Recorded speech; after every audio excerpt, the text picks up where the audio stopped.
Hello everyone, and welcome back here. Welcome to game number 5 of our warrior series, and surprise surprise, we're playing another warrior. So that's pretty interesting. Not everybody plays the same warrior style as me. Dare I say, few people play the same warrior style as me. So it's usually a pretty interesting matchup. It's someone who tries to approach the game a bit more control-ish versus someone who's trying to rush the other guy down. Now, trying to rush someone down who has weapons for board control and a hero power that is good to gain him life is obviously not ideal. So I don't like to play other warriors too much when I draft a deck like this, but I don't think it's not like it's not doable at all. All right, let's talk about the mulligan here.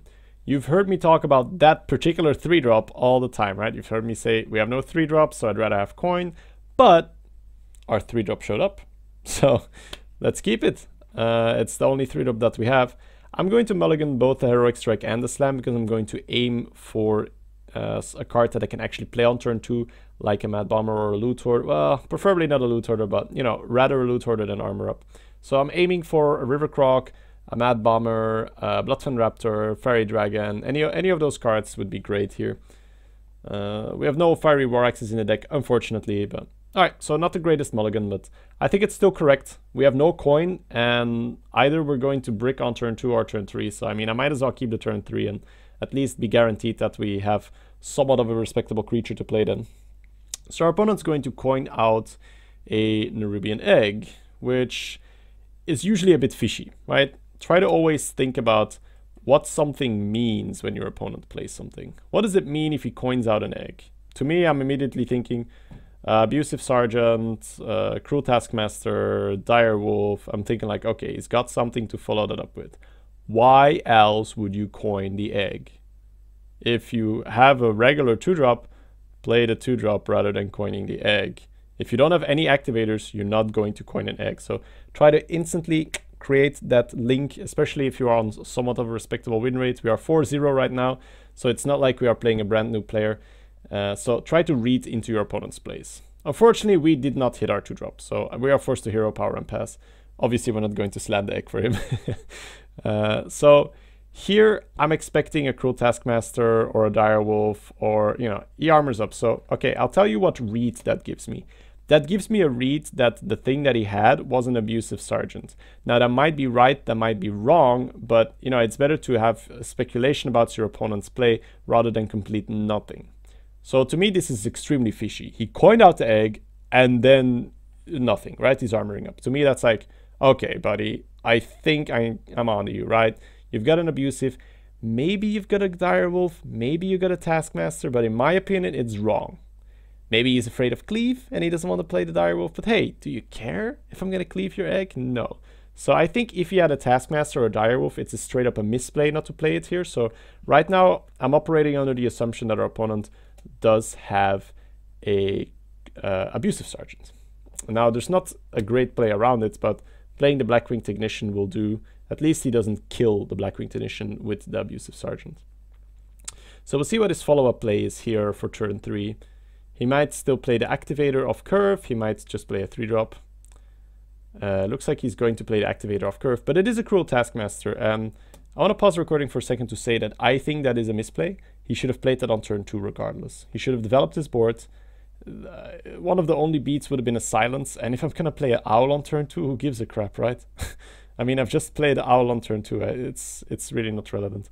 So I feel like he played around an Owl. That's about the only card you play around by not playing that Activator of the egg. And I mean, if I have an Owl, I'm going to Owl your egg anyway on turn 2, right? So, I think he just misplayed, and this play is going to cost him a little bit of tempo.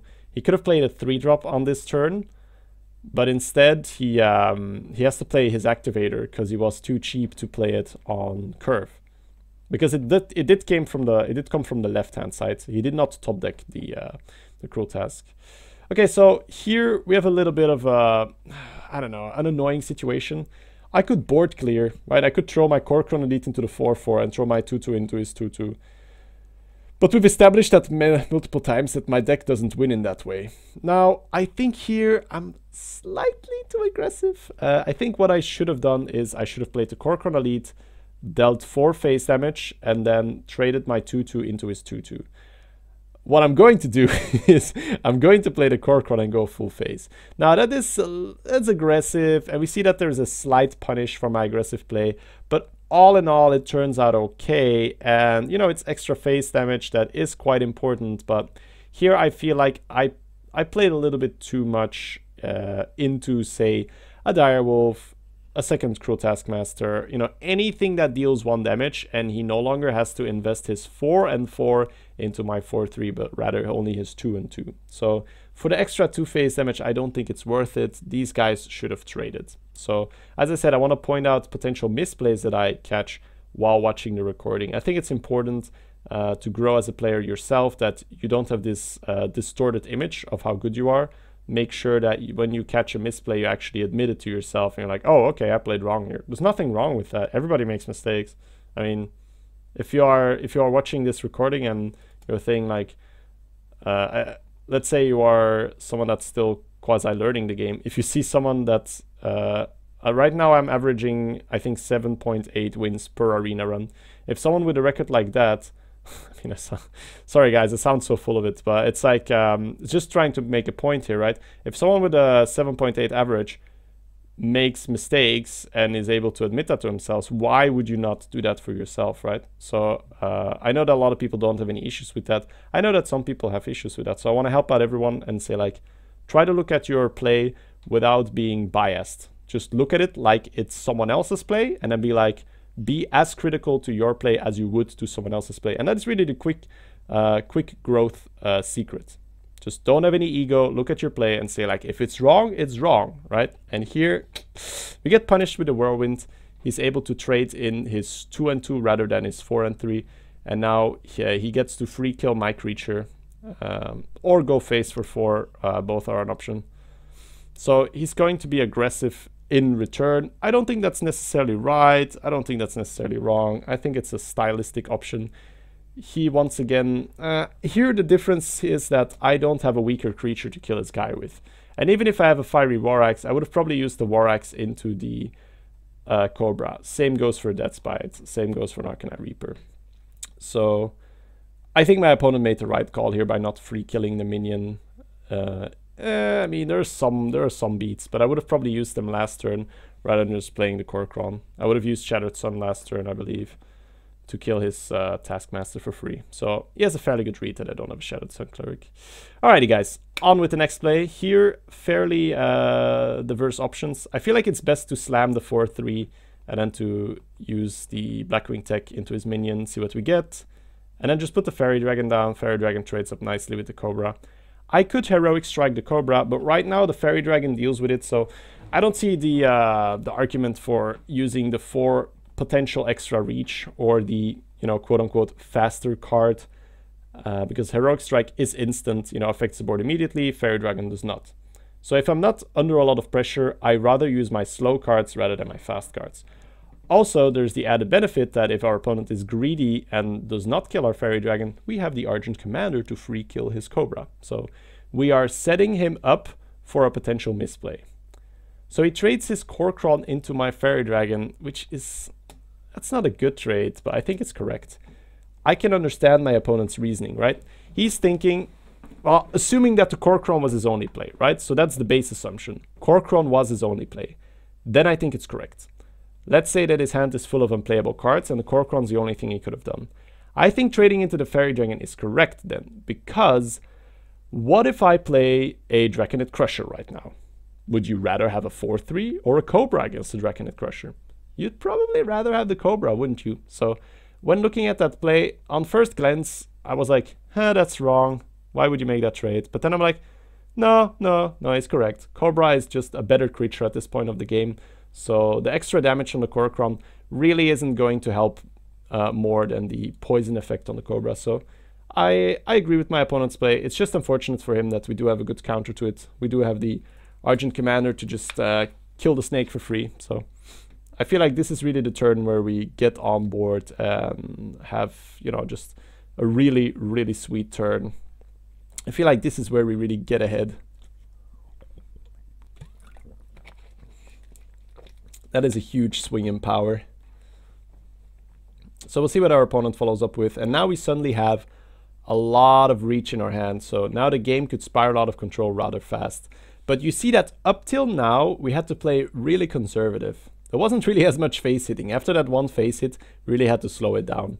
So I really like this game because it illustrates the other side of the aggressive warrior. You've seen me face roll 2 games, you know, both the Paladin game and the Warlock game. We're just like stomp, stomp, stomp, you know, turn 7, turn 8 lethal. Here, we're turn 7 on our opponents on 26 health. So, of course, if you build an aggressive deck like this, you can't always expect to crush your opponent really fast. And here you have to see the delicate balance between, you know, foot on the gas, foot on the brake. That's kind of a strategy that you have to use in this kind of deck. Make sure you don't run out of steam too fast. Make sure you deal just the amount of damage on the board that you need to, and then allocate the rest of the damage to his face. Now, of course, he played a Sunwalker, which is super annoying. We don't have a super clean kill. I think we're gonna have to ram the Argent in and then kill it with either Weaponsmith, Heroic Strike, or Arcana Reaper. Once again, on first glance, you might say, why would I use 2 cards if I can use 1 card? It's clean, right? Just use the Argent, equip the Arcana Reaper, and then armor up, kill this guy.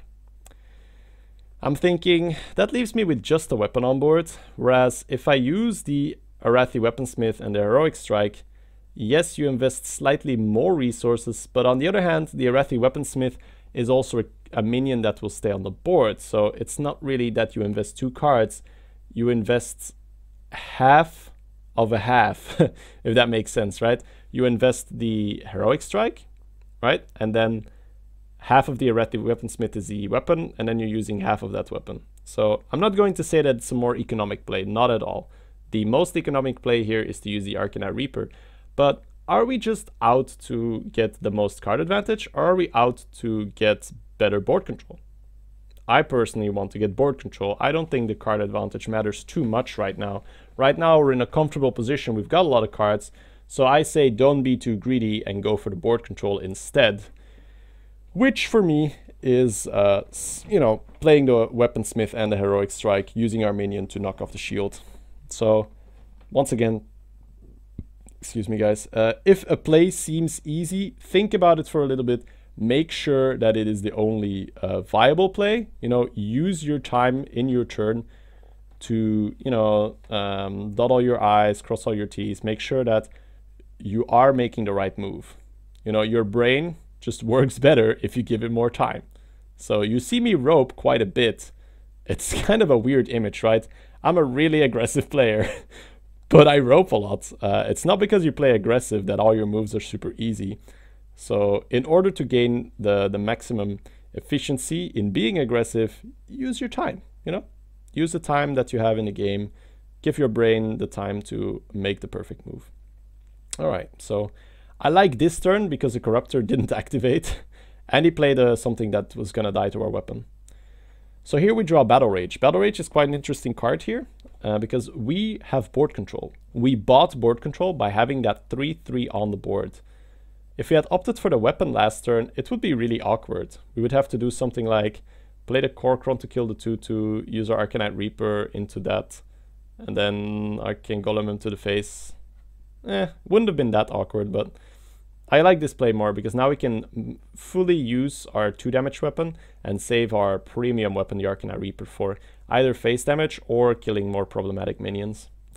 So here I would just use our face into the 2 and 2, play the Arcane Golem, play the Korkron, use Arcane Golem to trade into his 5/4, and then go face with the rest. You might say, Shady, why do we trade? Why don't we go face? Face is the place, right? Yeah, but he can kill our 3/3, and we don't have any good way to deal another 1 damage to him. So for the long run, you're actually going to deal more damage by trading in the Golem. It sounds kind of weird, but it's true. You're going to deal more damage by trading in the Golem so that your 3/3 stays alive here. Because if that 5/1 stays alive for him, he's just going to use that to kill both your 3/3 and your Korkron, which you really don't want. Alright, so our opponent is running low on cards. Second Cobra, by the way, so he drafted 2 Cobras. I like the minion, nothing wrong with 2 Cobras, but always good to note. All right, so let's pause it again here. This is a turn where we are completely shifting gears. You've seen me play fairly aggressive and fairly board control oriented, but here I see a turn where I can just crush my opponent on card advantage. Now, yes, I'm an aggressive player. Yes, I'm very tempo oriented, but I know how to play a more value style. I am no stranger to that style. I just don't usually enjoy it as much, but I will use it as a tool to get ahead in a game if I need to. And here I just see that there is no reason to burn a lot of gas. There is no reason to go super ham and, just go face or, kill all his guys without drawing. I see that there's a really good battle rage available. We can use our 3-3 into his 2-3, our 4-3 into his little guy, and then we can use the battle rage. So we'll draw 3 cards. That means we'll gain another 2 cards, seeing as we are losing the battle rage. So we are gaining 2 cards for only 2 mana. That's actually a really nice deal. And I'm more than happy to take it here. We are moving into the late game where both the opponent and I are going to have maximum mana next turn. So when you have your maximum mana available to you, cards become a lot more important. So this play on turn 3, I would have hated. This play, well, turn 3, you wouldn't be able to have a Korokron on the board. But, bear with me, right? If this play was available to you early game, you would want to spend your mana a bit more board control oriented. Right now, there is really no problem in using that extra mana to draw. That is what the card is for, and it is a perfect time of the game to do it. Because now we've kind of sealed the game, I feel. We've got 5 cards in our hand, a big weapon equipped, 7 power on the board, and the opponent only has 3 cards in his hand. And chooses to armor up and to pass, so I'm not quite sure what he's holding. Like, I'm actually getting a little bit scared now. I'm thinking about Brawl. That's what I'm thinking.